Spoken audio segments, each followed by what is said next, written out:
Bonjour et bienvenue à cette capsule santé sur le trouble de l'autisme. Cette semaine, nous démystifierons tout ce qui touche l'autisme et le trouble du spectre autistique. D'abord, nous nous attarderons aux symptômes, puis aux causes et aux diagnostics.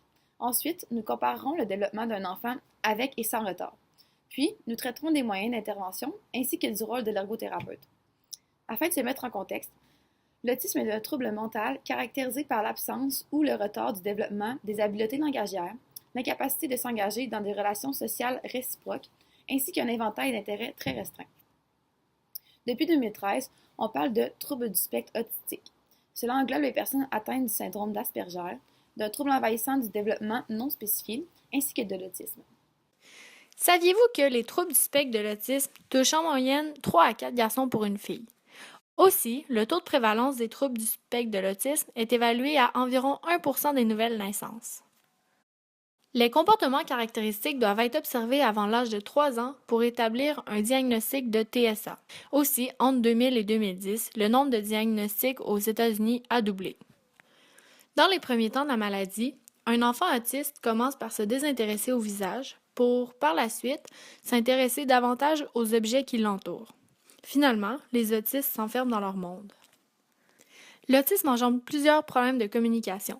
En effet, peu avant 1 an, plusieurs signes précurseurs permettent aux spécialistes de déceler la présence de la maladie. L'absence de babillage à 11 mois, l'absence de gestes simples comme saluer de la main à 1 an, l'absence de mots prononcés à l'âge de 16 mois, l'absence de phrases de 2 mots à l'âge de 2 ans, l'absence de réaction lorsqu'on prononce le nom de l'enfant et la perte de capacité langagière ou sociale sont tous des signes qui donnent des indices sur la présence ou l'absence du trouble neurologique.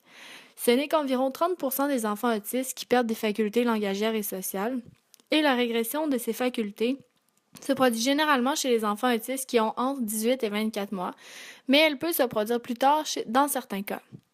Chez certains, la régression est telle que l'enfant peut même arrêter complètement de parler et devenir muet. Bien que tous ces symptômes soient reliés à l'autisme, ils ne sont pas toujours présents chez un même enfant. Un enfant autiste peut présenter quelques-uns de ces symptômes seulement. L'autisme est un trouble dont les causes sont multifactorielles. Il existe des formes d'autisme très différentes, tout comme le cancer. Tous les enfants sont différents. L'élément déclencheur de la maladie varie et ils ne réagissent pas tous identiquement au traitement. Malgré de nombreuses recherches, l'autisme n'a pas été identifié comme étant un trouble transmis génétiquement. Contrairement à plusieurs autres troubles du développement, aucun dépistage prénatal ne permet de détecter l'autisme chez le fœtus. On peut affirmer que l'autisme n'est pas uniquement génétiquement dépendant, puisque des jumeaux identiques ne seront pas atteints au même degré. Également, les membres d'une même famille ne seront pas tous atteints. L'autisme n'est donc pas seulement causé par un facteur purement génétique. Par contre, il n'est pas à exclure que certains enfants puissent posséder une prédisposition à l'autisme. La mutation de ces gènes due à des facteurs environnementaux pourrait ainsi être à l'origine du déclenchement du trouble.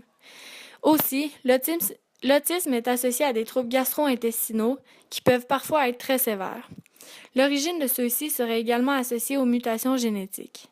Les théories concernant les causes de ces mutations sont très nombreuses et vont dans toutes les directions, en passant par l'intoxication aux métaux lourds contenus dans les vaccins jusqu'aux produits chimiques contenus dans les aliments, mais aucune avenue n'a été négligée. Toutefois, rien n'a pu prouver que l'un ou l'autre de ces facteurs soit réellement en cause de l'autisme. Le diagnostic final de l'autisme nécessite l'intervention d'un médecin en clinique spécialisée. Pour accéder à une telle ressource, il faut d'abord y être référé. La référence provient d'un adulte qui soupçonne l'enfant d'avoir un trouble envahissant du développement avec ou sans déficience intellectuelle.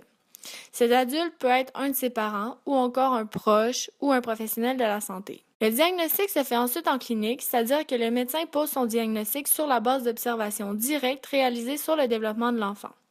À l'heure actuelle, il n'est pas possible de diagnostiquer l'autisme par des examens biologiques.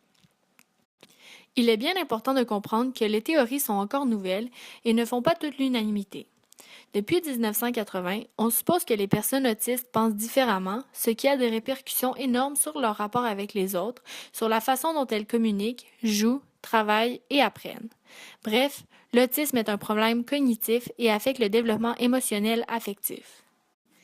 D'abord, au niveau cognitif, on observe un handicap au niveau de la métareprésentation ou représentation du deuxième ordre chez l'enfant atteint. Normalement, le développement de la métareprésentation a lieu très tôt chez l'enfant, dans les premières années de vie. Par exemple, l'enfant est capable de s'imaginer qu'une banane est un pistolet. En outre, il est capable d'imaginer qu'une personne tenant une banane l'utilise comme un pistolet. L'enfant avec retard possède une déficience dans sa manière de penser. Ainsi, celui-ci ne pourra pas imaginer que quelqu'un utilise une banane comme un pistolet. Par conséquent, la métareprésentation est une condition nécessaire pour reconnaître et comprendre la vie intérieure des autres, donc sentir et penser, et il s'agit du fondement de l'empathie. On observe également une déficience au niveau de l'attention conjointe. Celle-ci est normalement déjà présente dans les premiers mois de vie. Cette théorie repose sur le partage des sentiments avec les autres. Un exemple de ce phénomène, donc si un enfant adore un hochet, il regarde à tour de rôle sa mère et le hochet comme pour partager son plaisir avec sa mère. Les enfants ne partagent pas seulement leur attention, mais vont également partager l'attention des autres. Les enfants atteints de TSA sont beaucoup moins aptes à faire preuve d'attention conjointe. Ils ne comprennent pas ou très peu que les autres ont leur propre monde, des idées et des sentiments, du fait qu'ils peuvent à peine se représenter ces idées et ces sentiments. Ils éprouvent donc des difficultés à reconnaître ces émotions chez les autres ainsi qu'à communiquer et vivre avec eux. Ensuite, au niveau neurologique, l'autisme affecte le cerveau. C'est pourquoi les personnes autistes ont de la difficulté avec la communication sociale et ont des comportements figés. Ils voudraient que le monde soit immuable. Le TSA découle d'une condition complexe provoquée par un ensemble de variations neurodéveloppementales du fonctionnement cérébral qui s'expriment par un large éventail de symptômes. Les personnes ayant un TSA forment donc un groupe hétérogène. On note la variabilité dans la manifestation des symptômes, dans le degré de fonctionnement, dans la présence ou l'absence de conditions médicales, psychologiques ou psychiatriques associées, dans le développement des capacités cognitives de l'individu, dans le niveau de langage atteint, ainsi que dans l'âge. Nous savons maintenant que les enfants et adultes atteints d'un TSA ont une anatomie anormale ainsi qu'une connectivité des systèmes limbiques et striatales sociales. Le cerveau des personnes atteintes d'autisme grossit très rapidement de façon anormale pendant les premières années, pour ensuite diminuer graduellement. Bref, le type et la vitesse du développement cérébral sont atypiques. Il n'y a malheureusement pas de remède miracle au trouble du spectre de l'autisme. Cependant, même sans cure, il y a espoir que ceux atteints d'un TSA puissent vivre une vie qui en sera le moins affectée possible grâce aux traitements et aux interventions. Puisque le TSA se manifeste de façon différente chez chaque individu atteint, il n'y a pas qu'une seule façon d'intervenir auprès d'eux. Certains types d'interventions sont utilisés plus fréquemment. C'est notamment le cas des programmes d'intervention fondés sur les comportements structurés tels que l'ABA ainsi que les thérapies du langage. Les programmes qui donnent les meilleurs résultats sont généralement ceux qui sont réalisés par des professionnels de la santé, qui sont structurés et prévisibles et qui commencent le plus tôt possible dans la vie de la personne diagnostiquée avec un TSA. L'Applied Behavior Analysis, donc l'ABA, est une méthode d'apprentissage qui se fonde sur des théories behavioristes, donc se servant du renforcement positif afin d'encourager les comportements désirés. Cette technique d'intervention est l'une des plus prometteuses. Cependant, elle requiert beaucoup de temps, d'efforts et se montre surtout efficace lorsqu'elle débute avant l'âge de 5 ans. Communiquer est un aspect primordial dans le fonctionnement de nos vies.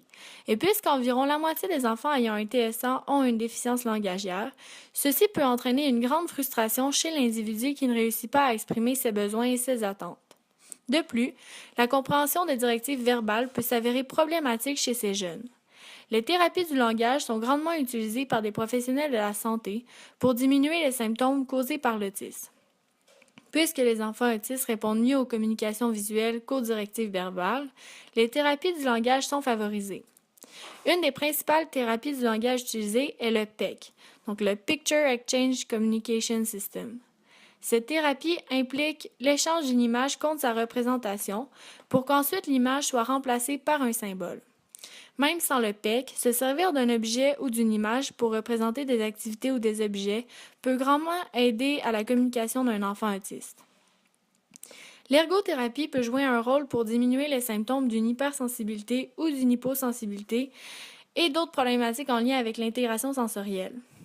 La thérapie permet aussi aux enfants de développer des habiletés motrices, de jouer et d'interagir de façon plus appropriée avec les autres.